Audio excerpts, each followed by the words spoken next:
네, 반갑습니다. 네. 아까 오다 보니까 눈이 펑펑 오던데요. 비가 섞인 눈이. 네, 그래서 눈이 많이 와서 많이들 못 오시겠다 생각을 했는데 눈을 뚫고 이렇게 많이들 오셨네요. 저희도 이제 내일이 동지라 다들 막 바삐 하는데 어떻게 사이에 잠깐 왔습니다. 오늘도 처음 오신 분들 계신가요? 원광사 여기 처음 법회 왔었다. 네, 알겠습니다.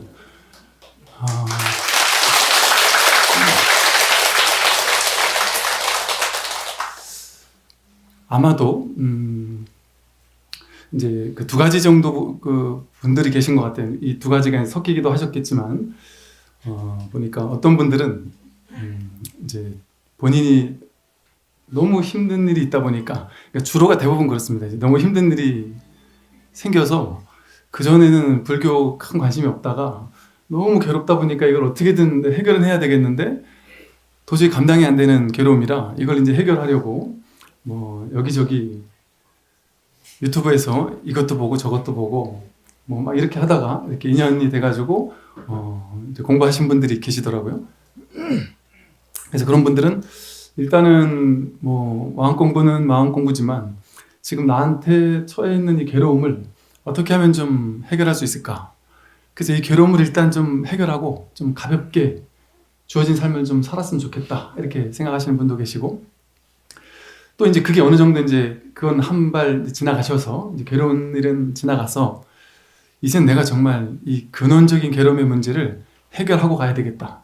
내가 지금 당장은 괴롭지 않더라도 앞으로 언제든 내가 괴로울 수 있지 않겠느냐. 그러니 그것을 지금 해결하고 가야지. 이렇게 좀 편할 때 오히려 마음 공부해서 해결해야지.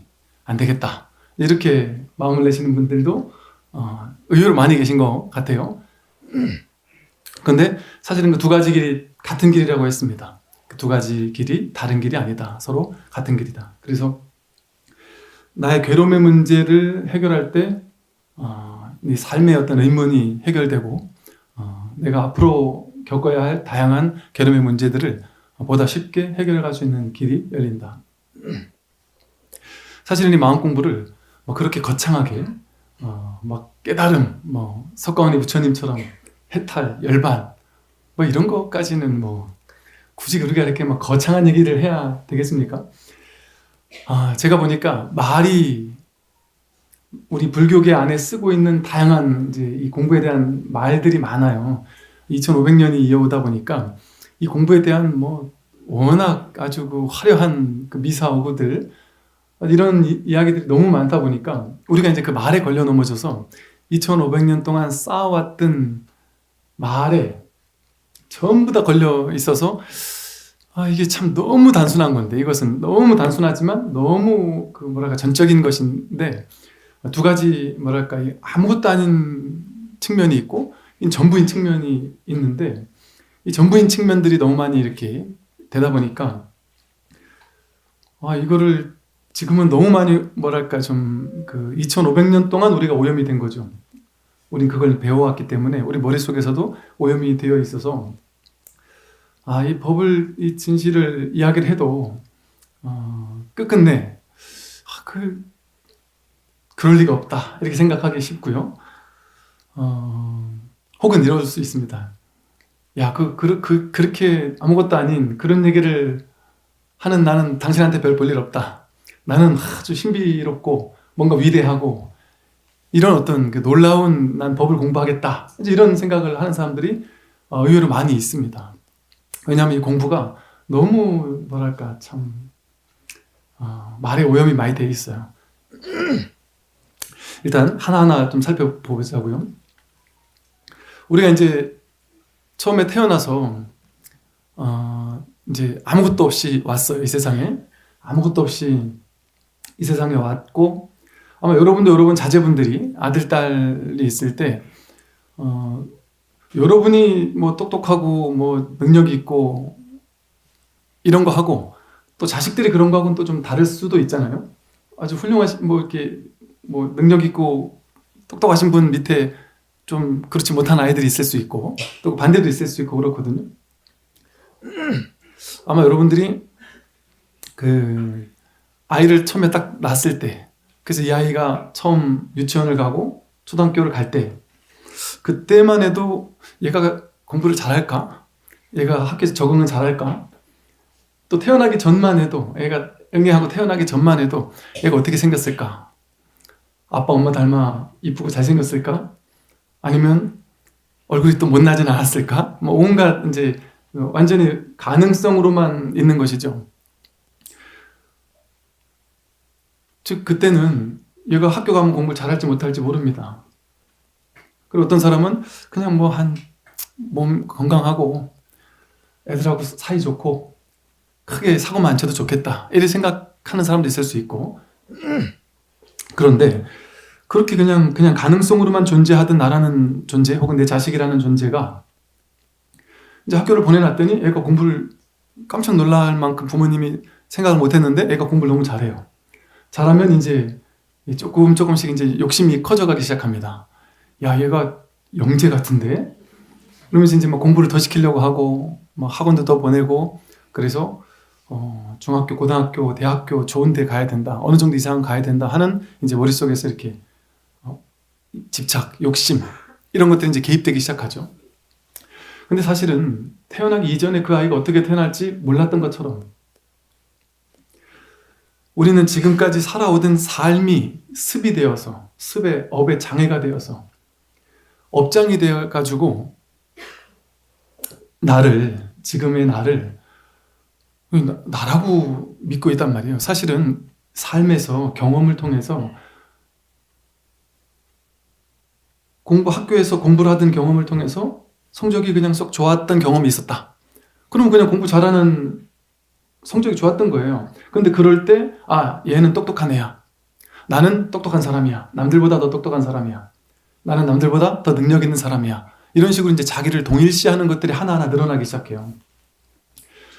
그러다 보니까 지금 이제 여러분은 내가 누구냐라고 물어봤을 때 여러분은 나는 몇 살이고 나이는 얼마나 됐고 뭐 남자고 여자고 경제력은 어떻고 사회적인 위치는 어떻고 내 능력은 어떻고 이런 수없이 많은 것들이 이제 나를 딱 틀을 잡고 있습니다. 정하고 있단 말이죠. 그러면서 이제 기대가 자꾸 생겨나요. 나라는 존재에 대한 기대감. 나는 이렇게 살아야 돼. 나는 저렇게 살아야 돼 하는 다양한 기대감들. 그런데 사실은 그 기대감 이전에, 그 기대감이 생겨나기 이전에, 내 생각으로 나는 이런 사람이야 라고 규정하기 이전에 나는 특정한 사람일 수가 없습니다. 그냥 이대로일 뿐이지. 부처님의 명호 가운데 이제 첫 번째 명호가 이제 열애, 여거라는 명호가 있습니다. 부처님을 열애라고 부르잖아요. 근데 그 열애를 열애는 사실 열애 여거의 준말이에요. 열애 여거는 여여하게 오셨다가 여여하게 가시는 분 이 소리거든요. 여여하게 왔다 여여하게 간다라는 것은 와도 온 바가 없고 가도 간 바가 없다라는 소리예요. 부처님의 명호는 모든 부처님의 가르침은 지금 여기에서 네 문제를 얘기하고 있습니다. 나를 얘기를 하고 있어요. 불교 경전에 보면 부처님의 위덕이 대단하고 공덕이 대단하고 막 아주 화려한 어떤 그 말들로서 부처님의 공덕을 표현하고 있는데 그 모든 것은 지금 여기에서의 나의 공덕입니다. 열의 여거는 지금 여기서 네 문제가 돼야 돼요. 즉 우리가 여여하게 오고 여여하게 가는 자가 돼야 된다는 거죠. 실제 우리는 지금 현재 그러고 있습니다. 여러분이 태어났다. 나는 옛날 어느 시기에 태어났고 이렇게 살고 있고 나중에 어느 시기가 되면 나는 죽을 것이다. 이렇게 이제 생각을 하죠. 근데 열의 여거의 관점에서 본다면 내가 죽는다. 그러니까 여기 계신 이 많은 분들 가운데 죽어본 분 계신가요? 죽어본 분? 죽어본 적이 한 번도 없는데 우리는 죽을 것을 확신하고 있죠. 그죠? 확신하고 있단 말이에요. 나는 반드시 죽는다. 그래서 죽음에 대해서 두려워하죠. 걱정합니다. 미래를 근심 걱정하고 두려워합니다. 그게 올지 안 올지 모르고. 죽음만 그런 게 아니죠. 내가 성공하고 싶은데, 내가 원하는 대로 이루고 싶은데 그게 될까 안 될까 하는 두려움. 내가 병이 나지 않고 건강한 인생을 계속 살고 싶은데 그게 될까 안 될까 하는 두려움. 자식이나 남편이 내가 원하는 대로 이렇게 되어줬으면 좋겠는데 그게 될까 안 될까 하는 걱정, 두려움.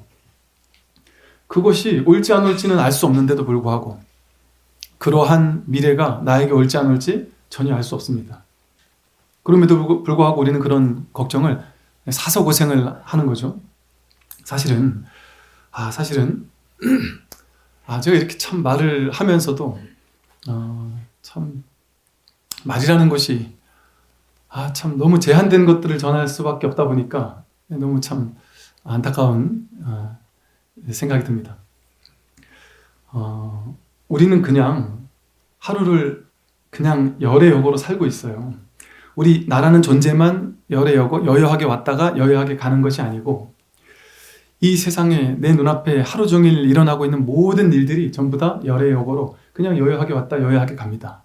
그러니까 있는 그대로 왔다 있는 그대로 갈 뿐이지 그거는 좋거나 나쁜 뭔가가 아닙니다. 그냥 아침에 눈을 뜨면 너무 더우시면 창문을 조금씩 여셔도 됩니다.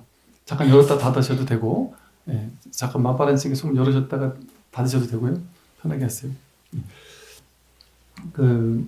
그래서 사실은 삶은 지극히 심플한 거거든요. 지극히 단순한 겁니다. 우리 눈앞에 있는 현실은 너무나도 그냥 심플하고 단순해서 사실은 이 심플하고 단순한 삶을 그냥 그렇게 살면 되거든요. 근데 이제 우리 머리가 계속해서 이 현실을 자꾸 힘들고 어렵고 고되고 무수히 많은 문제들을 만들어내면서 내 인생을 힘들게 살아가고 있을 뿐이죠. 사실은 아침에 눈을 뜨고 일어나면 저절로 나갈 시간 맞춰서 알아서 씻고 밥 먹고 그리고 나갑니다. 그러면 그냥 회사를 가든 어딜 가든 할 일을 하고 그리고 또 제가 지금 부산에서 여기까지 왔는데 예를 들어 생각을 한다. 그러면 아침에 동지기도 하고 동지기도 새알 다 빚고 있는데 이분들한테 격려해드리고 제가 같이 못 비벼서 죄송합니다 하고 얘기하고 그리고 이제 부랴부랴 법회 끝나자마자 바로 이제 출발을 해야 되는데 또 비행기 타고 갔다가 지하철 또 갈아타고 그래서 또 올라갔다가 법회하고 또 끝나자마자 바로 또 가서 내일 일요 법회 해야 되는데 이런 생각을 굳이 하면서 왔다 갔다 하는 일을 그렇게 힘들게 만들 필요가 없는 것이죠. 그냥 저절로 되죠. 저절로 그냥 가야 되면 저절로 내 몸이 알아서 그냥 가게 돼요. 알아서 비행기표 끊고 알아서 비행기를 타고 갔다가 왔다가 거기서 여기까지 오는 것도 제가 의외로 공항에서 여기까지 한 1시간 훨씬 넘게 걸리지 않을까 했는데 1시간 한 10분이니까 이렇게 오게 되네요. 그러니까 저절로 그냥 이렇게 오게 됩니다. 우리 삶도 매 순간의 삶은 저절로 이렇게 살려집니다. 그냥 내버려 두면 알아서 살아요. 알아서 살아요. 지가 알아서 삽니다. 정말. 거기에 내가 이래야 돼 저래야 돼라는 생각만 개입시키지 않고 그냥 내비두면 우리 삶은 그냥 저절로 살려지게 돼 있습니다. 너무나도 단순하게 사라지게 돼 있어요. 이 단순하게 사라지는 것을 우리는 그냥 이렇게 지켜보고 있을 뿐이에요. 이렇게 사는 것을 나라고 자꾸 동일시시켜서 이 일이 생겼다, 저 일은 없어졌다, 나는 이걸 갖고 싶은데 저게 와가지고 기분 나쁘다, 난 더 많은 걸 갖고 싶은데 이거밖에 못 가졌다, 난 저기로 가고 싶은데 저기로 못 가고 이쪽으로 가게 됐다, 이런 식으로 자기가 생각, 분별을 개입시키는 것일 뿐이죠. 사실은 일어나야 할 일이 일어납니다. 일어나야 할 일이 자연스럽게 일어나요. 그리고 그 일이 일어날 수밖에 없습니다. 그 일이 일어날 거예요. 내가 발버둥을 쳐도 일어날 일은 일어나고요. 일어나지 않을 일은 일어나지 않으려고 막으려고 해도 막아지는데 한계가 있습니다. 우리는 내 의식으로, 내 의지로, 자유의지로 모든 것을 전부 다 내 뜻대로 할 수 있다 이렇게 생각을 하지만 모든 내 뜻대로 다 될 수 있는 것이 아니단 말이죠. 그냥 자연스럽게 되어가고 있는데 그 아이가 예를 들어 원래 공부 잘하게 태어났는데 공부를 잘하니까 나 닮아서 공부를 잘한다, 아니면 너는 더 잘할 수 있는데 좀 덜해서 그렇다, 자기식대로 해석을 해가지고 내가 원하는 어떤 삶을 만들어내려고 조작하려고 하는 것이죠. 근데 삶을 유의 조작이라는 말을 불교에서는 아주 자주 쓰는 단어예요. 불법은 무위법이다 이렇게 표현을 하죠. 내가 원하는 대로, 내가 뜻하는 대로 내 인생을 내 식대로 조작하려는 생각, 그리고 내 식대로 자꾸 해석하려는 생각, 그것만 내려놓으면 삶은 아무리 치명적인 괴로운 일이, 남들이 보기에 너무나도 충격적인 괴로운 일이 벌어졌다 할지라도 사실은 그냥 있는 그대로일 뿐입니다. 제가 이제 찾아오는 분들 중에 너무나도 괴로운 분들이 더러더러 계세요. 예를 들면 부모님이 이혼을 해가지고 너무 괴로운 자식들 중에 이제 저한테 찾아와서 너무 힘들어하는 아이도 있어요. 그리고 또 이제 뭐 남편하고 이혼을 해서 그것 때문에 너무 힘들어가지고 또 오시는 분도 계시고, 또는 뭐 사고사를 당해가지고 이렇게 너무 괴롭다고 하시는 분도 계시고, 뭐 옛날에 또 제가 아는 분은 그 애들 3명을 키우고 있는 분이었는데 남편이 그냥 월급 갖다 주는 거 가지고 애 셋 키우면서 잘 살고 있었는데 남편이 갑자기 교통사고로 돌아가시는 바람에 이제 애 셋을 초중고등학생인데 내가 혼자 키워야 되는 것 때문에 막 암담함, 막연함 이런 것 때문에 너무 괴로워하는 분이 계셨어요. 근데 이제 그런 걸 예를 들어보잔 말이죠. 그게 진짜 괴로움인가? 이 세상 사람들은요, 둘 중에 하나입니다. 남편이, 결혼한 모든 사람은 남편이 아직 살아있던가 아니면 죽었던가. 그러니까 있던가 없던가, 뭐 죽었든 아니면 딴 데로 갔든 딴 여자한테 갔든 뭐 나한테 붙어 있든, 하여간 있던가 없던가 둘 중에 하나예요. 이거 되게 심플한 얘기예요. 사실 있을 수도 있고 없을 수도 있는 거예요. 있을 수도 있고 없을 수도 있는 거예요. 남편이 내 옆에 있다가 딴 데 갈 수도 있고 바람 필 수도 있고 안 필 수도 있는 거지. 쉽게 말해 죽을 수도 있고 살 수도 있는 거죠. 나도 마찬가지죠. 이 세상 모든 존재는 있을 수도 있고 없을 수도 있는 것이죠. 모든 일도 일어나기도 하고 일어나지 않기도 합니다. 그거는 심각한 일이 아닙니다. 사실은 그냥 그런 일이 일어나는 거죠. 그런데 대부분의 사람들은 아버지가 만약에 돌아가셨다 그러면 이제 엄마들은 그런 고민을 해요. 앞으로 이 애들 어떻게 키우지? 이 애들이 학교 가서 남들한테 어떤 대우를 당할까? 아빠 없는 자식이라고 요구도 먹지 않을까? 손가락질 받지 않을까?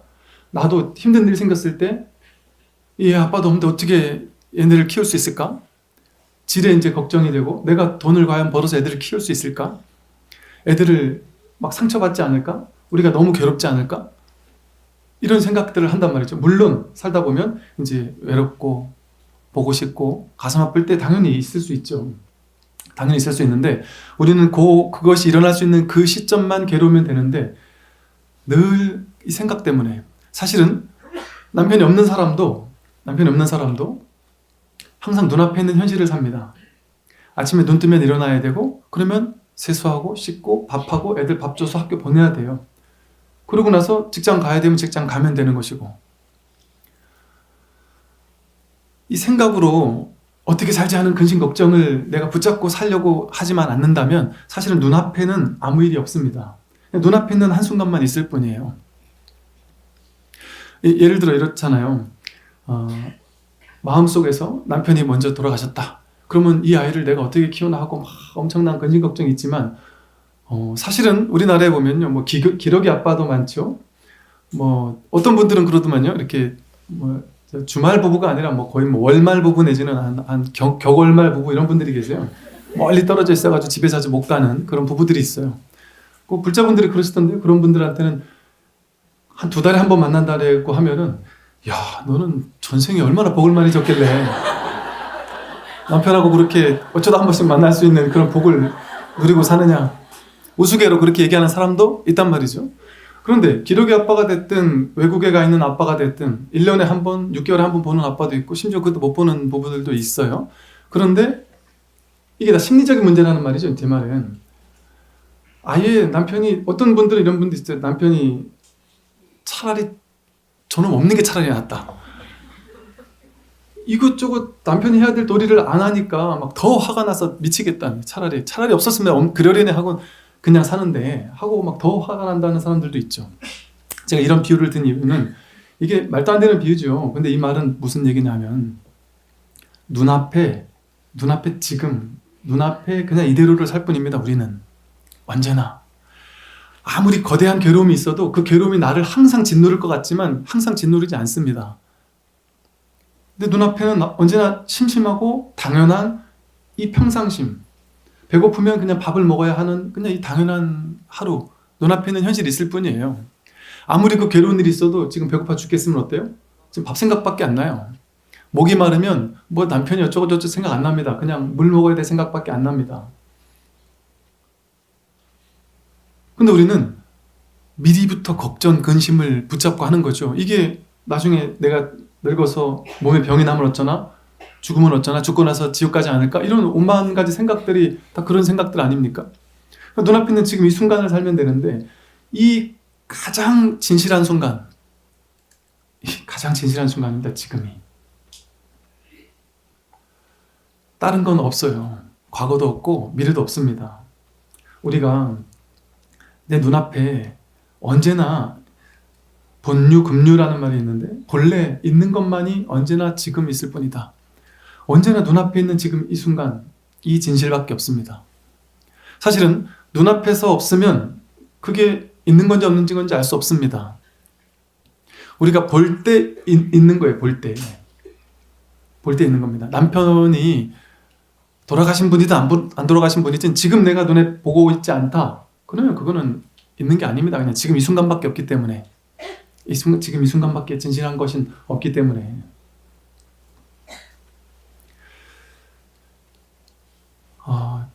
이처럼 삶은 너무 단순하기 때문에 사실은 가장 심플하게 살 수 있거든요. 모든 왔다 가는 것들은 그냥 왔다 갈 뿐입니다. 그냥 내 인생에 좋은 일도 왔다 가고 나쁜 일도 왔다 갈 뿐이에요. 어떨 때는 내가 생각지 못한 좋은 일이 왔다 가고요. 어떨 때는 나는 이 정도 기대했는데 그것보다 훨씬 못 미치는 일이 왔다가 갑니다. 그냥 그럴 뿐입니다. 좋은 일이 생길 때도 그냥 그 일이 왔다 갈 뿐이고 나쁜 일이 생길 때도 그 일이 그냥 왔다 갈 뿐이에요. 진정한 나의 근원에는 아무 일이 없습니다. 그냥 우리는 살면서 그걸 그냥 내 눈앞에 찾아오는 삶을 그냥 경험할 뿐입니다. 우리 마음이 참 신기해서 이렇게 기대하잖아요. 기대를 하고 나면 기대 못 미쳤을 때 괴롭거든요. 항상 기대를 하면. 근데 기대를 아예 안 하면 기대를 아주 안 좋을 거라고 아예 기대를 해버리면 조금만 좋아도 아주 괜찮다고 또 생각을 하거든요. 내 인생에 아예 기대를 안 해버리면, 내 인생에서 기대하는 바를 아예 내려놔 버리면 그냥 지금 이대로 그냥 아무 일 없이 살 수 있습니다. 근데 항상 괴로운 것은 실제 그 상황이 괴로워서가 아니고 그 현실이 괴로워서가 아니고 그 상황에 이럴 거야 저럴 거야 라고 기대하기 때문입니다. 회사가 힘든 이유는 그 회사가 진짜 힘든 실체적인 뭔가가 있는 것이 아니라 내가 조금 더 편한 회사를 생각했거나 주변에 있는 다른 사람이 다니는 얘기 들어보면 걔네들은 좀 편한 회사를 다니는데 나는 왜 이런가? 뭐 이런 비교 분별 때문에 괴롭거든요. 사람은 놀랍게 적응을 잘하는데 아무리 잘 살던 사람도 최악의 상황 속에 놓여서 그걸 받아들일 수밖에 없는 상황이 돼버리면 거기서 적응을 합니다. 신기하게도. 여기서는 뭐 이빨 한번 안 닦으면 큰일 날 것 같고 뭐 세수 한번 안 하고 화장 안 하면 큰일 날 것 같아도 히말라야에 가서 보면 그냥 한 2주, 3주를 씻지를 못해요. 씻으면은 큰일 난다고, 몸살 감기 더 온다고 해서 씻지도 않아요. 그리고 물이 부족하니까 이빨 이거 제대로 닦기도 어렵고 한 2주, 3주를 안 씻고 안 닦고 그렇게 살면 큰일 날 것 같거든요.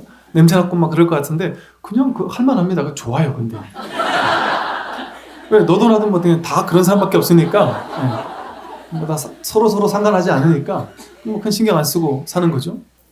근데 인도 네팔에 만나는 그 사람들을 보면은 이상하게 한 10살, 14살 된 아이들조차 멀쩡한 아이들조차 이게 코를 이렇게 쭉 붙어있는 친구들이 많아요. 그래서 쟤는 왜 저렇게 코를 붙여놓고 살까 이런 생각을 했었는데 그냥 자주 안 씻는 게 그냥 아무 생각 없이 그냥 서로 그래 사는 거죠.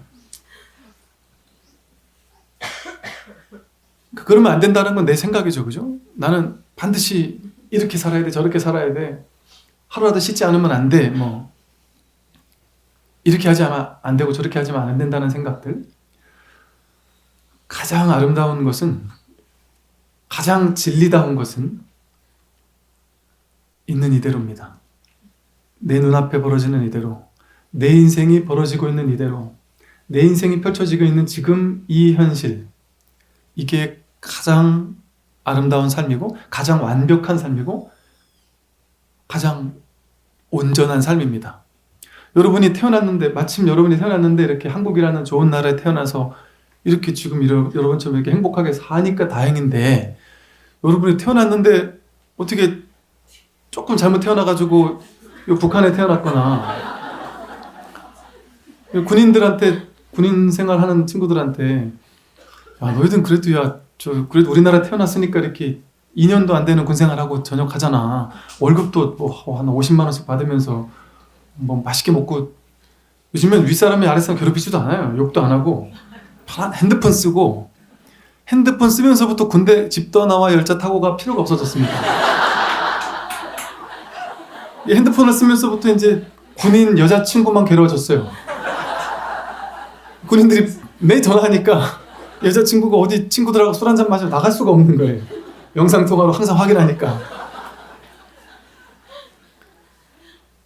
얘네들 괴로워하는데, 야, 너희들이 조금만 어떻게 잘못 태어나가지고 좀 북한에 태어났으면 기본 10년이다, 군생활 10년. 그리고 월급도 안 주고 먹을 것도 제대로 안 주고, 그러고 나서 이제 30 넘어가지고 전역을 해도 그때 뭐 해먹고 살지가 막막한. 조금 더 멀리 태어나서 아프리카나 인도에 태어났으면, 부모 없는 정말 고아로 태어났으면, 여러분이 지금 여기 태어났으니까 이만큼 살잖아요. 근데 그런 데 태어나지 말리라는 보장이 없죠. 태어났을 수도 있는 거죠. 근데 그런 생각은 까마득히 안 해요. 나보다 더 윗사람, 더 높은 사람, 더 돈 많은 사람, 더 잘난 사람, 그 사람과 나를 비교하면서 나는 지금 아직 멀었어, 더 행복해야 돼 하고 생각할 뿐이죠. 그 모든 걸 제가 이 비교를 하는 이유는 비교 우위를 점하는 걸 생각하면서 만족해라 이 소리가 전혀 아닙니다. 비교 우위를 가지고, 야, 될 수 있으면 윗사람하고 비교하지 말고 밑에 사람하고 비교하면서 만족해, 이거는 아주 그 작은 얘기죠. 그 분별하는 얘기입니다. 분별하는 얘기.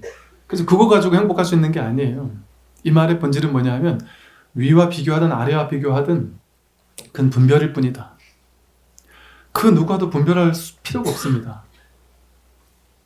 그 어떤 삶과도 비교할 필요가 전혀 없습니다. 나에게는 완전히 지금 이것만이 나의 삶이기 때문에 그래요. 다른 삶은 나에게 없습니다. 그냥 내 인생, 내 삶, 내 눈앞에 펼쳐지는 이거밖에 없습니다. 남들의 삶이 더 좋아 보이잖아요. 그런 삶이 없어요. 그냥 내 인생밖에 없습니다. 이 세상은 내 마음이 창조한 내 세계입니다. 내가 창조한 내 인생이에요. 아닌데 저 사람은 저 사람이 다 자기 인생을 사는데, 그렇지 않습니다. 내가 바라볼 때만 그 사람이 있어요. 내가 그렇게 해석해서 바라볼 때만 그 사람이 그런 존재로 나에게 나타나는 거예요. 그런 사람이 좋은 사람인지 나쁜 사람인지를 내가 해석했을 뿐입니다. 뭐 돈 많고 무슨 잘 나가고 높은 자리에 있는데, 사실은 그분은 내 마음에 들여다보면 집안일이 너무나도 괴롭고 너무나도 힘들고 비참하고 이런 사람일 수도 있거든요. 근데 내가 바라보는 식대로 그 사람을 바라봐서 해석하고 분별하는 것이죠. 모든 게 이와 같이 내가 그렇게 해석해서 바라볼 뿐이지, 내가 그렇게 해석해서 바라보지 않는다면 사실은 이 세상에는 오로지 나 하나밖에 없습니다. 남이라고, 여러분이 이 세상 한 75억 되는 인구가 이렇게 살잖아요. 그 사람들이 진짜 다 있다, 저기 생각입니다. 내가 만나는 사람만 내가 만나는 그 순간에 있을 뿐입니다. 이 우주가 지금 내 눈앞에 딱 드러나 있어요. 100%. 이 우주, 그 수많은 인구가 있다? 그건 자기가 생각 그렇게 할 때 그 우주가 있는 것이지, 그냥 진짜 있는 건 지금 눈앞에 있는 것밖에 없어요.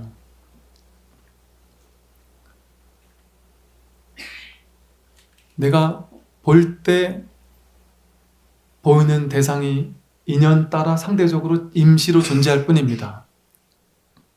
그 실제 영자 물리학에서 옛날에 미시세계만 볼 때는 있는데 보지 않을 때는 없다, 파동으로 존재한다. 그냥 가능성으로만 존재하다가 내가 보려는 의지를 가지고 볼 때 거기서 입자가 된다. 물질화된다. 입자가 된다. 이렇게 미지세계만 그런 줄 알았는데 최근 연구까지 해서 계속해서 연구 결과 미지세계가 아니라 거시세계도 마찬가지다 하는 게 증명이 됐다 그래요. 그래서 이 사람들이 경악을 금치 못하는 겁니다. 왜? 머리로는 도저히 다 할 수 없는 분야이기 때문에. 그러면서 이 양자 물리학자들 하는 말이 그게 말이 되냐? 이게 연구 결과로 그래 나오는데 내 머릿속에서는 도저히 말이 안 되는 거예요. 연구 결과는 그렇게 나오는데 이 말은 내가 안 볼 때는 해도 없고 달도 없다는 소리다. 이게 말이 되는 소리냐 하고 경악을 금치 못하고 있습니다. 왜? 분별의 세계에서는 도저히 이해할 수 없죠. 부처님 12연기 12처가 도저히 우리가 상상할 수 없습니다. 머리로는 도저히 이해할 수 없습니다. 12처가 이 세상 모든 것 삼라만상 전부는 뭐냐? 부처님은 12처가 일체라고 했거든요. 일체는 12처다. 일체 모든 것, 삼라만상 모든 것은 12처가 전부라는 거예요. 눈으로 보는 것, 지금 눈에 보이는 것, 이게 전부다. 보이는 전부는 내가 지금 보는 것이 전부, 온 우주 전체다. 일체다. 귀로 지금 듣고 있는 그 소리, 그것만이 들리는 소리의 전부입니다. 온 우주에. 내가 냄새 맡고, 맛보고, 촉감 느끼고, 내가 생각하는 그것이 전부예요. 그것이 일체 모든 것입니다. 평생을 어디 섬에서만 살다가 죽은 사람이라면 이 우주가 다른 나라가 있는지 없는지도 모르고 죽었을 거 아니겠어요?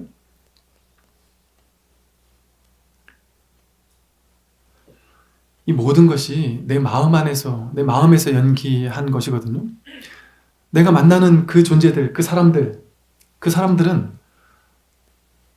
내가 지금 이렇게 만날 때 그가 있으므로 내가 있고 내가 있으므로 그가 있는,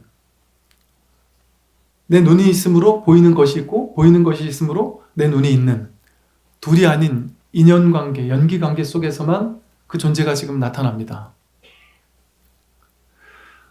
내가 인연 따라 만나는 모든 존재들은 이걸 이제 화엄경에서는 이제 좀 조금 더 이제 좀 연기법을 좀 확대시켜서 해석을 하는데요. 이걸 중중무진 연기라고 해서, 우리는 지금 오늘 아침에 여러분들이 나올 때 오늘 절에 가는데 뭔 옷 입고 갈까 하고 그냥 장롱을 이렇게 열어서 옷 하나를 끄집어서 그냥 하나 입고 나오셨을 거 아니에요? 그냥 아무 생각 없이 옷 하나를 꺼내 입고 나왔는데 그 옷 하나가 이 자리에 걸리기까지 정말 그 옷을 만든 사람, 디자인한 사람, 여태까지 옷이 발전해온 수없이 많은 과정들, 옷감 만드는 사람들, 그 연구하는 사람들, 그게 도매상, 소매상 거쳐서 오고 또 그걸 연구하고 그걸 만든 사람들, 키워준 사람들, 키워준 부모님, 그 사람들이 먹고 쓰고 자고 입고 했던 모든 의식주 모든 것들을 만들었던 수많은 사람들, 그 모든 사람들이 중중무진으로 연결되어서 무한한 연결성으로서, 그 무한한 도움으로서 지금 이 옷장에 꽂혀 있는 거거든요. 근데 우리는 그런 생각은 전혀 안 하죠. 그냥 내가 돈 벌어서 내가 샀어. 그러니까 내가 입는 거야. 별 생각 없이 입고 있지만 사실은 그 옷 하나가 온 우주 전체가 이 속에 다 담겨 있는 것이죠. 인연되어진 모든 것이 이것과 연결되어 있는 겁니다. 이와 마찬가지로 내가 보는 모든 것들, 밥 한 끼 먹는 밥 한 숟갈, 물 한 모금, 입는 옷 하나, 내가 매 순간 마주하고 있는 일체 모든 것들이 온 우주 전체의 무한한 연결성으로서, 무한한 가능성으로서 나를 도와주고 있는 거예요. 이 온 우주가 왜 존재할까요?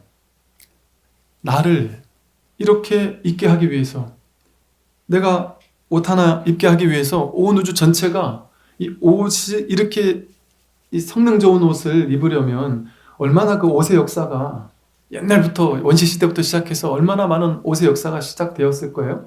그 수없이 많은 역사 속에서 개발되고 발전된 모든 함축된 옷을 지금 우리는 거저 입고 있거든요. 시간 공간적으로 모든 게 연결된 일체 우주법계 전체가 도와서 매 순간 내 눈앞에서 완벽하게 나를 돕고 있습니다. 완벽하게. 내가 밥 먹으려고 그냥 식당 가서 주머니에 있는 종이 쪼가리 하나만 주면 이만한 밥에 반찬을 그냥 촥 대접해줘요. 그런데 그 밥과 반찬을 들여다보면 그 속에 온 우주 전체가 들어있어요. 조미료 하나에도 제가 조미료를 뒤에 봤더니만 조미료 하나에도 한 10개국 가까이 되는 나라에서 막 다양한 것들이 이렇게 모아가지고 조미료를 만들어요. 뭐 무슨 어떤 분이 얼마 전에 뭐 파리 땡땡땡 하는 데서 무슨 비스켓을 하나 사다 주셨던데 그 뒤에 보니까 그 간단한 비스켓 하나가 한 6, 7개 나라에서 그 써 있는 것만 그럴 거니까 여기 있는 전체의 음식을 생각하면 여기 있는 모든 음식이 정말 얼마나 무한한 사람들이 연결되어서 도움을 주어서 이 한 상을 만들어냈겠어요? 근데 이 한 상을 나는 너무도 쉽게 너무도 간단하게 그냥 5,000원, 10,000원 내가지고 그냥 매일같이 매 새끼를 또 엄마가 해준 것도 마찬가지고 매 끼니를 그렇게 무한한 도움을 받으면서 살고 있습니다. 온 우주 전체가 이렇게 나를 돕기 위해서 완벽하게 노력을 했단 말이에요. 여러분 그냥 저녁 때 출출하면 내 다이어트 걱정하면서 통닭을 시켜 먹긴 해도 이거 다이어트 해야 되는데 몸에 안 좋을 텐데 하면서 통닭을 먹기는 해도 그 통닭한테 미안한 마음을 가지면서 통닭을 미안한데 이걸 먹어야 되나 말아야 돼 이 고민을 안 하잖아요. 다이어트 몸에 안 좋을 텐데 내일 살찔 텐데 얼굴 불 텐데 이 생각만 하고 자기 생각만 하죠. 사람은. 그 통닭 입장에서는 자기 전생애를 내 저녁 지는 밥 먹고 나서 간식으로 먹을 거 그거에 먹어도 그만 안 먹어도 그만인데 지는 그것도 안 먹으려고 하다가 다이어트 하려고 했는데 안 먹어야 된다고 다이어트 하려고 했다가 억지로 시켜 먹으면서 나는 내 전생애가 담겨 있는데 말이에요. 내가 태어나서 여태까지 내가 너한테 이 몸 하나 주려고 내가 여태까지 살아가지고 이 고생을 하면서 내가 살았는데 넌 나를 먹으면서도 지 다이어트 생각만 하고 먹냐? 이렇게 생각할 수도 있지만 그 통닭이 한 번도 그런 얘기 하는 거 들어봤습니까? 통닭은 그런 얘기 한 번도 안 하죠. 우리도 그런 얘기 한 번도 안 해요. 그렇게 온 우주법계 전체가 그런 무한한 연결성으로서 그래서 연기 즉 자비라고 불러요. 연기법은 곧 자비와 똑같습니다. 연기를 깨닫는 것은 곧 자비를 깨닫는 거예요. 연기적인 연결성을 깨닫게 되면 온 우주 전체가 나를 무한히 살려주고 있는 너와 내가 둘이 아닌 존재구나. 너가 바로 나고 내가 바로 너구나. 너와 내가 둘이 아닌 하나로서 그 모든 존재는 티내지 않고 상을 내지 않고 그냥 무한정 도와주고 있단 말이죠. 내가 잘나서 이렇게 살았다 이거는 정말 어리석은 오만한 생각입니다. 내가 아무리 잘나도 이 세상 전체가 없다면 내가 살아갈 수 있을까요? 공기만 없어도 내가 바로 죽을 텐데 이 모든 것이 있으므로 내가 이렇게 있을 수 있거든요. 즉 내가 매 순간 하루하루 한순간 살아있는 것은 눈부신 아름다움이고 놀라운 완벽함이고 온 우주법계 전체가 나를 위해서 무한한 자비를 이렇게 매 순간 완벽하게 탁착 도와주고 있어요. 저는 정말 부산에서 여기까지 오면서 너무 놀라운 것이 야 어떻게 이 비행기라는 게 누가 만들었는지 말이지 이걸 만들어서 이렇게 이 먼 거리를 이렇게 간단하게 올 수 있게 만들었을까 참 놀랍다. 그리고 나는 그냥 고작 스마트폰 몇 번 해가지고 티켓 하나 끊었을 뿐인데 이분들이 이렇게 친절하게 해주시고 내리면 또 바로 그냥 걸을 거 힘들까봐 이렇게 쭉 이렇게 저절로 가게도 해주고 그리고 또 내리면 또 바로 또 저 공항철도가 기가 막히대요. 어떻게 거기서 여기까지 저는 30분 걸려가지고 서울역까지 바로 이렇게 빠르게 올 수 있다는 게 너무 놀랍습니다. 옛날에는 없었거든요. 옛날에 제가 처음에 서울에 왔을 때만 해도 그 철도를 왜 놨을까요? 그 누가 그걸 기획해서 놨는지 모르겠지만 제가 여러분들이 부산에 있는 스님 여기까지 와가지고 빨리 와가지고 법문하고 동지기도 하더라도 오후에 와서 법문하고 다시 갈 수 있도록 해주기 위해서 이 지하철이 이렇게 뚫려 있단 말이에요. 이거 우리가 그 혜택을 보고 있지 않습니까? 누가 만들었는지 누가 했는지 모르겠어요. 우리가 100% 혜택 보고 있죠, 그죠? 근데 여러분이 그 지하철의 혜택을 보기 위해서 고민해가지고 지하철을 만들어야 됩니까? 지하철을 사야 됩니까? 땅을 파야 되나요? 여러분들이 돈을 엄청나게 벌어가지고 지하철 회사를 사야 될까요? 그럴 필요 없습니다. 비행기를 살 필요도 없습니다. 광안리 제가 심심하면 이렇게 산책으로 걸어 나갑니다. 그러면 바닷가가 쫙 펼쳐집니다. 배가 고프면 거기 식당 여러 개 많아요. 식당 들어가서 밥을 먹습니다. 그리고 커피 한잔 하고 싶으면 거기 이제 커피숍도 또 많아요. 아무 데나 들어가서 한 5, 6천 원만 내면 또 커피도 한 잔 먹을 수 있어요. 또 비싸요. 또 바닷가라고. 그런데 야, 내가 이 광안리 앞바다의 이 풍경을 내가 감상하고 싶어 한다고 해서 돈 열심히 벌어가지고 그 광안리에 빌딩을 사고 커피집을 내고 그럴 필요가 있습니까? 그 빌딩 사면 빌딩 노후될까봐 걱정해야 되죠. 빌딩 사는데 돈 드니까 그 돈 버느라고 걱정해야 되죠. 그 빌딩 관리하려면 막 관리하는 사람들 돈도 주고 월급도 줘야 되고 보수도 해야 되고 머리가 얼마나 신경 쓰이겠어요. 커피집 하나 내려면 얼마나 또 머리 아프겠어요. 그럴 필요가 전혀 없습니다. 그렇게 내가 직접 사가지고 그 비싼 빌딩을 사가지고 직접 그 빌딩에서 멋있는 커피를 한 잔 마실 필요가 전혀 없습니다. 그런 노력을 할 필요가 전혀 없죠. 그 머리 아파가면서 뭐하러 그래요? 그보다 훨씬 더 1000배, 10,000배 좋은 일이 좋은 방법이 있는데 그냥 아무 때나 가고 싶을 때 아무 때나 가서 그냥 한 5천 원 내고 사 먹으면 되는 거예요.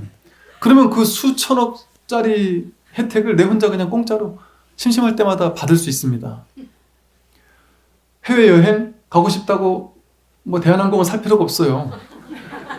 그냥 뭐 돈만 하나 있으면 그냥 내가 가고 싶을 때 그거 사서 평생을 관리할 필요가 없지 않습니까? 내가 가고 싶을 때 아무 때나 그냥 내고 가면 되니까. 왜? 언제나 스탠바이 하고 있거든요. 나를 위해서. 온 우주법계 전체가 완벽한 연기법으로서 연결되어진 채 모든 것을 나를 위해서 딱 만들어주고 있어요. 이게 정말 나를 위해서 만들어주는 거예요. 신기하게도 내가 부산에서 여기까지 올 때 지하철 타고 올 때 지하철에 아무도 없고 제 혼자만 있으면 심심할까봐 그 많은 사람들이 짜잘짜잘짜잘 얘기도 하고 제 옆에 앉은 두 분이 앉았던데 오면서 계속 두 분이 사이좋게 얘기도 나누시고 옆에 있는 또 애기는 막 울기도 하고 이 모든 혜택을 이 우주 법계가 나에게 주고 있는 이 모든 혜택을 그냥 무상으로 이게 거의 공짜 아닙니까? 이 정도면? 거의 공짜로 혜택을 받는 거잖아요. 거의 무상이나 다름이 없습니다. 우리는 이렇게 매 순간 받고 있다. 그런데 이건 무상은 아닙니다. 나도 나라는 존재가 사는 것으로서 이 세상을 살려주고 있습니다. 그냥 삶 자체가 이 세상을 내가 받은 만큼 돌려주고 있는 거예요. 사실은 완벽하게 여러분은 받은 만큼 돌려주고 있습니다. 하다못해 저 산에 있는 풀들은요 이산화탄소를 받아들여서 산소를 내뿜죠. 그럼 우리는 산소를 받아들여서 이산화탄소를 내뿜음으로써 서로 조화를 주고받으면서 순환관계를 유지해야지만 이 생명이 살아갈 수가 있어요. 우리는 숨 쉬는 거 하나를 통해 이 온 우주를 살리고 있는 중입니다. 매 순간 이 온 우주가 이렇게 살아있음에 동참하고 있는 중이다. 내가 그들을 살리고 있고 그들이 나를 살리고 있고 이렇게 무한히 서로 살려주고 있는 관계 속에서 살아가고 있다.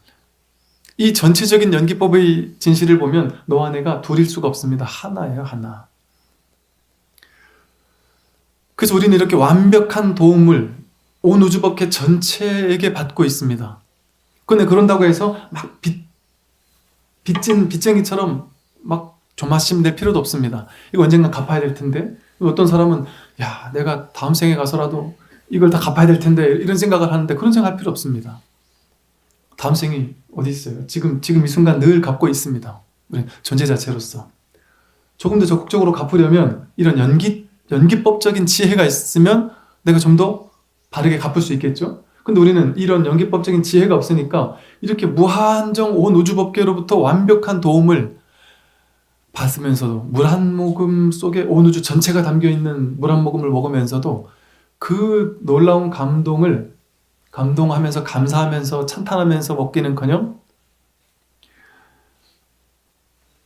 이 남편 저놈이 돈을 적게 벌어가지고 남의 집에 가니까 저 무슨 뭐 정수기에서 막 얼음도 티나고 막 그러던데 막 뜨거운 물도 나오고 얼음도 티나오던데 우리는 그런 것도 없이 이렇게 싼 거 그냥 정수기능밖에 안 되는 이런 거 먹고 산다 이러면서 분별하기는 해도 야, 저 옆집 보니까 집에 한번 놀러 갔는데 막 아파트가 막 50평, 70평 되는데 막 으리으리 하던데 새 아파트에 집도 막 몇 억 올랐다던데 우리 집은 이렇게 살아왔잖아요. 우리는 내 그 허름한 빌라를 돈도 얼마 안 되는 남들 막 5억 10억 올랐을 때 내 거는 1,000만 원 떨어진 그 허름한 빌라에 살아도 그 빌라가 나를 매 순간 이렇게 잘 수 있도록 도와주는 이 놀라운 고맙고 감사한 일을 이 놀랍게 고맙고 감사한 일 아니겠습니까? 그곳에 정말 어떻게 하면 내가 보은하고 감사하면서 이 공덕을 이 우주법계 회양하면서 살 수 있을까를 생각하고 산 게 아니잖아요. 어떻게 하면 내가 아직도 부족해 자꾸 세상에게 닥달하고 나에게 닥달해요. 더 벌어라, 남편 더 벌어라, 나 이렇게 살면 안 된다, 더 열심히 살아야 된다, 자꾸 닥달하면서 언제쯤 이 닥달하는 마음을 내려놓고 이 완벽한 우주법계로부터의 무한한 도움, 무한한 감사함을 온전히 지금 이대로 온전히 흡수하면서 그걸 온전히 누리면서 감동하면서 만끽하면서 살 것인가요?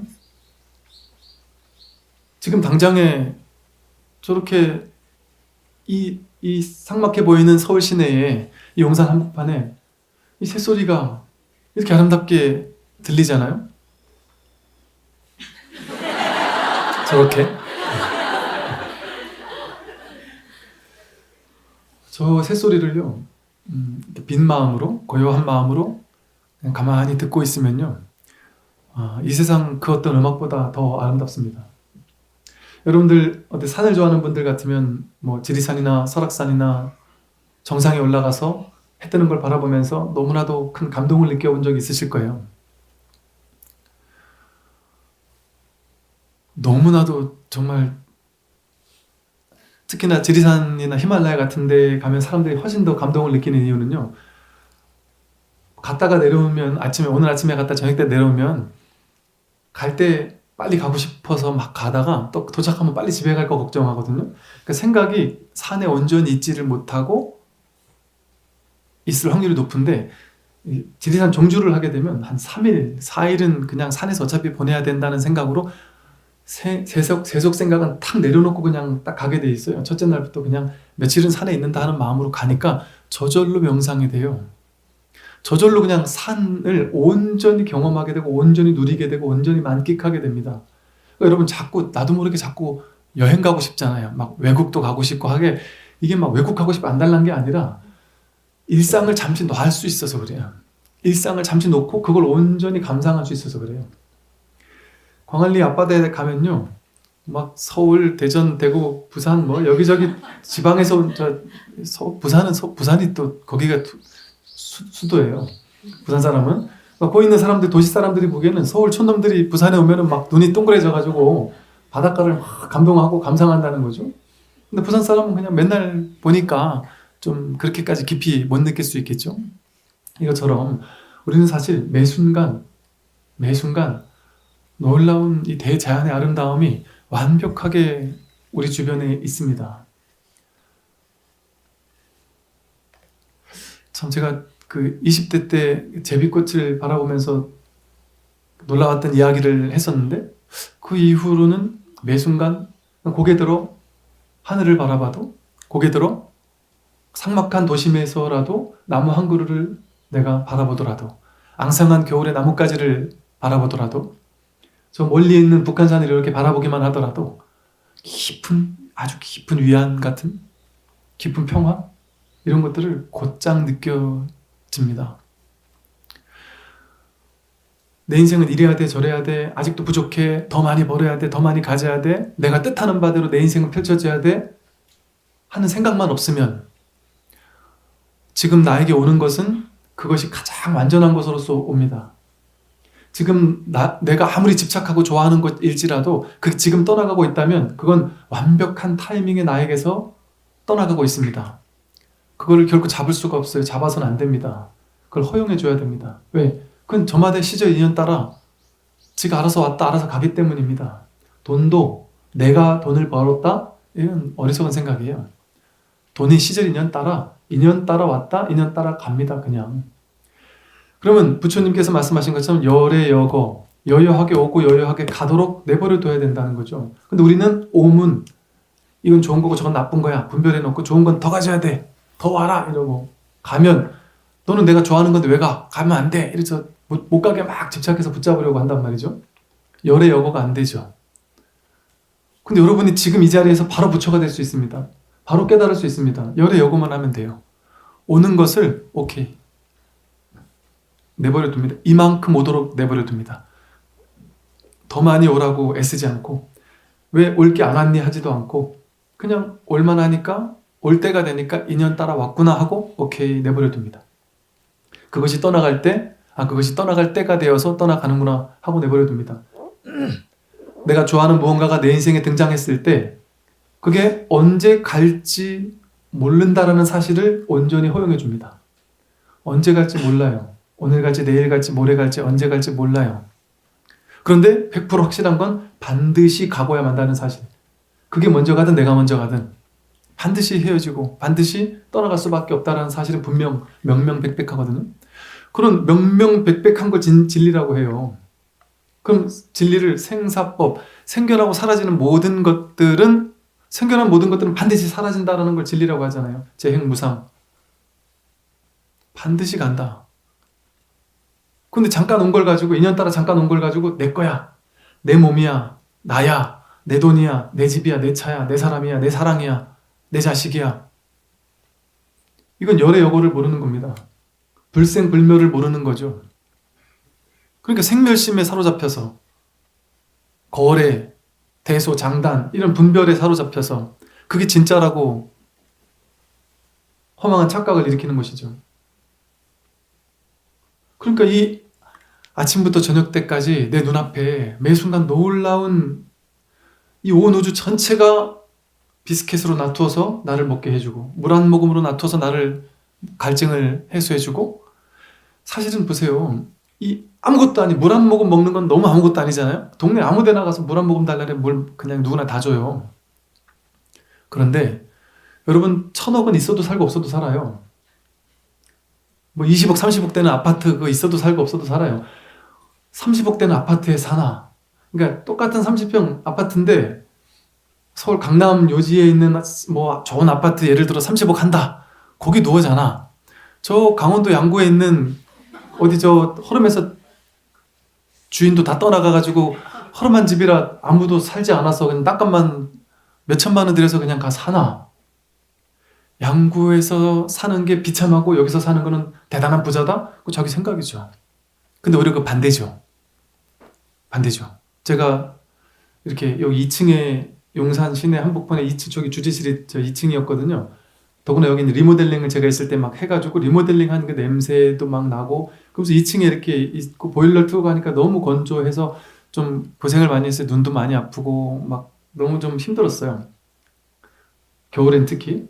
그랬는데 제가 그 금년사에는 그 옆에 이제 관사가 따로 하나 있는데 관사가 한 50년 가까이 된, 한 40년 넘어간, 한 50년 가까이 된 옛날 관사인데 1층인데 너무 오래되다 보니까 뭐 자고 일어나서 이불 개려고 이불을 들치면 그 옆에 이렇게 지네가 옆에 같이 자고 있고 지네도 많고요. 뭐 온갖 희귀 좋은 벌레들이 참 보도 못하던 벌레들이 다 있습니다. 그런데 걔네들이 살 수 있는 환경이라는 거예요, 이 집이. 그러니까 걔네들이 살 수 있으니까 저도 살 수 있겠더라고요. 제가 거기서 자니까 너무 살 것 같더라고요. 이게 땅과 가까이 있고 이게 우풍도 있고 하니까 바깥 자연과 내가 이렇게 실시간 교감이 되는 거예요. 봄에 창문을 열어놓으면요, 그 관사분 앞에 저 하나만을 위한 그 진짜 한 40년 된 그 벚꽃이 벚나무가 너무 아름답습니다. 정말 놀라울 정도로 아름답거든요. 그런데 언뜻 보면 야, 이 40년 된 이 똥차라고 안 그러고 뭐라 해나요, 집은. 오래된 집에서 이렇게 산다고 생각한다면 그건 자기 분별일 뿐이죠. 그죠? 자기 분별일 뿐입니다. 제가 이게 너무 오래됐으니까 이게 리모델링을 제대로 안 해서 제가 떠나갈 때쯤 리모델링 하겠다. 리모델링 필요하면 하시라 이러길래 좀 떠나가면 하겠다 한 이유가 리모델링 하면은 또 그 안 좋은 거 다 맡아야 되는데 오래된 게 훨씬 좋더라고요. 안 좋은 환경 호르몬 이런 게 나올 일이 없어요. 이미 나올 거 40년 동안 다 나왔기 때문에. 그러니까 저는 예를 들어 차를 사도요, 저 새 차 한 번도 안 사봤습니다. 몇 년 된 중고만 사요.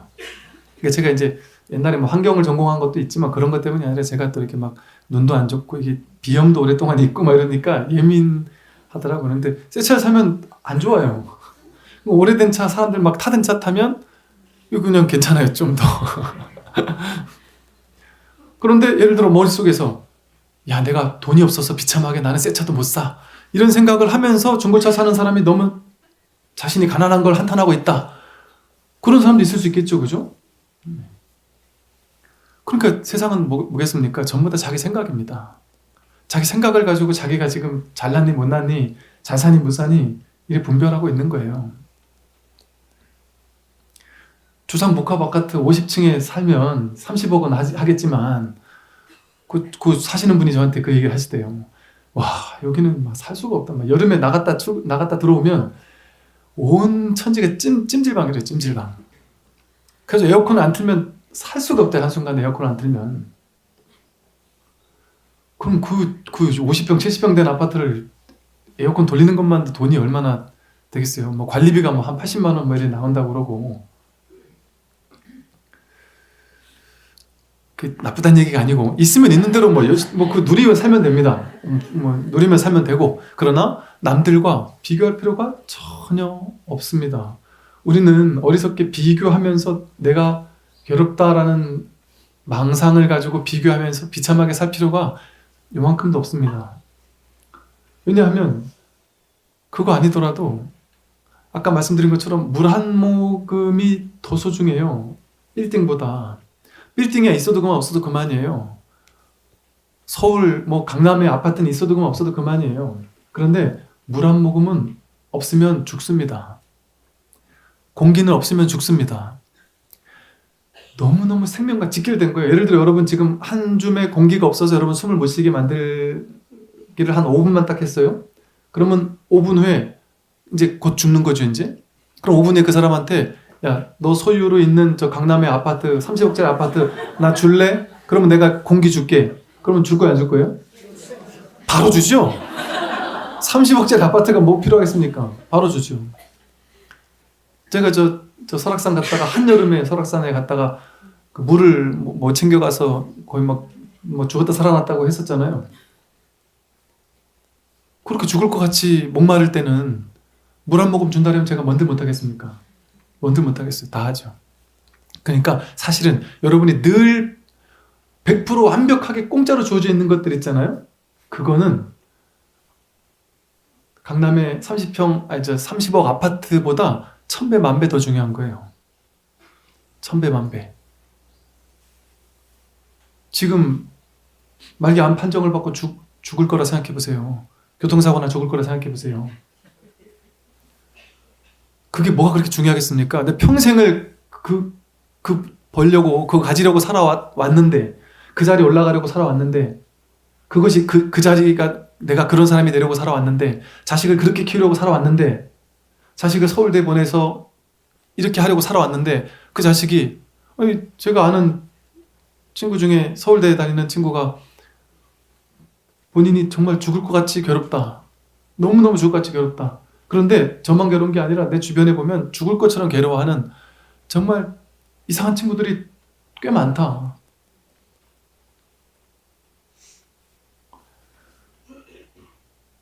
애를 그렇게 애지중지 20년을 키웠는데 걔가 정신적으로 막 정신병이라도 하나 와보세요. 내가 그렇게 고생한 게 헛고생이 되는 거 아니겠어요? 오히려 애를 망친 게 될 수도 있지 않겠습니까? 정말 정말 귀한 것은 애가 서울대 가는 게 아니고 애가 건강하게 이렇게 살아있는 이대로입니다. 이 존재 자체. 제가 아는 어떤 분은 건강하게 행복하게 잘 살고 이러던 분이었는데 얘가 공부도 잘하고 똑똑하고 했는데 그래서 야, 얘가 영재인가 보다. 막 이것도 시키고 저런 것도 시키고 유치원 때 그랬는데 갑자기 얘가 그 백혈병 판정을 받았어요. 너무너무 괴로워하셨었죠. 그 아이에게 그런 병이 있는 것보다 그게 없다면 공부를 못하는데 무슨 상관이 있겠습니까? 정말 무슨 상관이 있겠어요? 제가 무수히 많은 사람들을 만나보면 공부 잘하면 인생이 뭐다 그런 건 아니지만 고달프더라고요. 힘들게 돈을 많이 벌어야 되니까 하루 종일 엄청 힘들게 일합니다. 머리 아프게 싸마게 일을 해야 돼요. 근데 돈이 없으면 그냥 학교 다닐 때 성적도 중간쯤 갖고 그냥 적당하게 지방에 어디 그냥 취직해서 살면 그냥 뭐 여유도 있고 돈은 어차피 나만 없는 게 다들 없으니까. 제가 고향 가끔 가서 친구들 만나서 물어보면 돈을 벌어놨다라는 얘기 하는 사람은 없고요. 뭐라 했냐면 그냥 빚이 많진 않아. 얼마나 다행이야. 얼마나 다행이야. 빚이 많지 않아서. 집 하나 샀다. 막 신나하고 집을 넓혀갔다고 신나하고 그 엄청나게 넓혀가서 대단하구나 생각했더니 3천만 원짜리 집에 살다가 그거 팔고 내가 한 1억 가까이 가는 집에 갔는데 난 더 이상 바랄 게 없다. 집 있고 이제 월급 받으니까 이 빚이 한 1, 2년 더 갚으면 되니까 그 행복하다 이대로. 실제 되게 평화롭습니다. 그러면서 마음 공부를 할 때 너무나도 행복하게 마음 공부를 해요. 근데 돈이 많은 사람은 일을 많이 해야 되니까 일에 파묻혀가지고 일에 파묻혔다가 정신 딱 차려보면 나이가 정년 퇴직할 때 다 돼 있어요. 정신을 차려보면 시간이 훅 지나가 버려요. 왜? 일에 파묻혀서 평생을 사느라고. 그래서 지금 여러분 눈앞에 있는 거, 지금 나에게 매 순간 왔다 가는 것들, 왔다 가는 모든 것들 있잖아요. 생기고 사라지는 모든 것들, 돈이 왔다 가든 명예가 왔다 가든 남들이 나한테 욕을 하든 욕이 왔다 가든 칭찬이 왔다 가든 자식이 뭐 좋은 성적이 왔다 가든 나쁜 성적이 왔다 가든 감기가 왔다 가든 무엇이 왔다 가든 그 왔다 가는 것은 왔다 갈만 하니까 왔다 가는 겁니다. 지가 올 때가 되니까 오고 갈 때가 되면 가는 겁니다. 그걸 있는 그대로 허용해주면 그게 바로 열의 여고의 삶이다. 내가 바로 부처님으로서 사는 겁니다. 근데 우리는 그러한 삶을 그렇게 있는 그대로 살지 못하고 내 식대로 판단해서 내 식대로 머리를 믿는 거죠. 이 있는 그대로 현실을 믿지 않고. 그리고 지금 이 순간에 100% 공짜로 완벽하게 주어져 있는 공기, 물, 밥 한 끼, 이 완벽한 감사함은 쳐다도 안 보고 이 공기 한 줌으로도 바꿀 수 없는 저 30억밖에 안 되는 저 찌지부리한 아파트 같은 거나 좋아한단 말이죠. 예를 들면 명예, 권력, 지위, 높은 자리 그거 생겼다 가는 거 아니겠어요? 공기는 죽어가는 사람에게 마음껏 공기를 마실 수 있는 사람은 어마어마한 놀라운 부자인 것이죠. 그러니까 지금 나에게 없는 게 아닙니다. 나에게 부족한 게 아닙니다. 완벽하게 모든 것은 구족되어 있습니다. 삶은 이대로 완전합니다. 다만 우리 분별망상이 지금까지 나를 지배함으로써 분별망상의 생각이 나를 계속해서 남들과 비교하게 하고 괴롭다라는 착각, 망상을 자꾸 만들어내고 나를 자꾸 들쑤시는 거죠. 그러니까 이런 얘기를 듣고 가면 맞아 정말 내 인생은 행복할 거야 이렇게 생각하고 약발이 며칠 못 가죠. 그래도 얼마나 다행입니까? 옛날 부처님 당시에는 이 출가 제도가 그렇게 만들어진 거예요. 부처님이 우리나라 몇십 배가 되는 나라를 걸어 다니면서 포교를 하셨잖아요. 전법을 하셨는데 부처님이 이 나라에 있다가 저 나라에 한번 떠나면 이게 10년 있다 오실지 20년 있다 오실지 갔다 못 오실지 제가 신도님들이 알 수가 없는 거예요. 그러니까 나는 결코 이 공부 끝장을 내야 되겠다 싶으면 그냥 출가하고 쫓아가는 거죠. 그렇지 않으면 법문을 들을 수가 없으니까. 인류 역사 속에 지금이 가장 놀라운 시대입니다. 그냥 유튜브 틀면 그냥 누워가지고도 볼 수 있고 가장 놀라운 시대입니다. 그래서 지금의 시대가 정말 이 지금의 시대에 부처님이 태어나신다. 그러면 이 부처님 당시와는 상상할 수 없을 정도로 근데 그런 일들이 지금 벌어지고 있습니다. 전 세계에 곳곳에 무수히 많은 제2, 제3의 부처님들이 무수히 많은 부처님들이 세계적으로가 아니라 여기도 많이 계시는데 한 분도 빠짐없이 전부 다 부처님 아닌 분들이 없습니다. 한 분도 빠짐없이 부처님 아닌 분들이 없다. 진짜 내가 부처가 맞는지 어떻게 내가 공부를 하면 정말 내가 진짜 부처가 될 수 있는지 또 스님 법문 들을 때는 그런 거 갖고 감동이 되지만 내가 집에 가면 이 약발이 자꾸 떨어지는 걸 어떻게 근원적으로 바꿀 수는 없는지 그걸 위해서 우리가 마음 공부를 하죠, 그죠? 그래서 이렇게 이제 법문 듣고 야 그렇다 그렇다 이렇게 끄덕끄덕 하는 것도 이제 공부하는 과정에서 상당히 이제 앞으로 나아가는 건데, 그래서 이제 우리가 딱 발을 딱 내디뎌서 이 공부에 내가 딱 빠져들면, 그래서 공부를 내가 분명히 하겠다 하고 발심을 하게 되면 보다 확고해지게 확고한 어떤 중심이 잡힐 수 있는 공부라는 것이죠. 그래서 그 얘기는 다음 시간에 하겠습니다.